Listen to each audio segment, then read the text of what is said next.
facciamo una scommessa. Se adesso io vi chiedessi di dirmi che ora è, probabilmente la maggior parte di voi andrebbe a prendere il cellulare o, se come me ancora usate l'orologio da polso, fareste il tipico movimento di chi gira il polso per vedere il quadrante dell'orologio.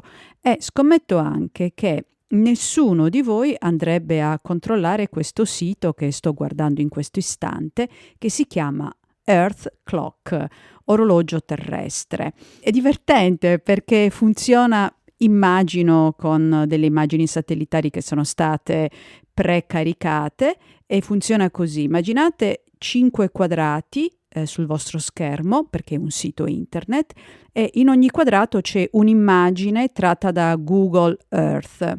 Immagine che cambia continuamente ogni secondo perché tramite la configurazione degli oggetti che vengono mostrati da queste immagini di Google Earth, sapete, quella cosa che si vede il globo terrestre da lontano, poi zooma finché non si vede un palazzo, una strada, un lampione, un cane, qualsiasi cosa che ci sia per strada. Ecco, quindi di volta in volta cambia fino a trovare degli oggetti che abbiano la forma di numeri da 1 a 9 più il numero 0 e man mano che cambia il tempo cambiano le immagini, scegli altre immagini a caso tra quelle che ha in diciamo programmate per usare queste 5 immagini come l'ora. Adesso sono le 16:44, quindi il primo numero è una specie di diga, il numero 1, il secondo è un college visto dall'alto che ha la forma del numero 6, poi quello centrale sono sempre 2 puntini, sapete, quelli che dividono l'ora.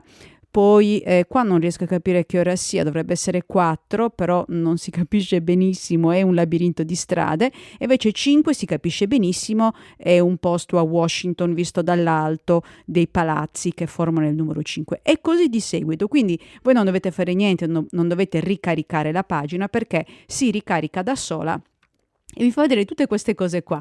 Diciamo che non è il modo migliore, il modo più semplice per capire che ora è, perché ve l'ho detto, a volte nemmeno si capisce bene. Io ho qua l'orologio nel computer, quindi riesco a capire anche questo è un numero 2, ok, ho capito adesso che è un numero 2, ma altrimenti non è chiarissimo. Comunque è una cosa divertente ed è su questo sito che si chiama CW&T, che sono i nomi Che-Wei Wang e Taylor Levy, queste 2 persone che hanno dei progetti veramente entusiasmanti, strani, larghissima scala, piccolissima scala, da scoprire, alcuni si possono anche acquistare. Vi metto il link nelle note del programma e vediamo se riesco a suscitare un po' di curiosità, magari anche qualche regalo per Natale, chi lo sa.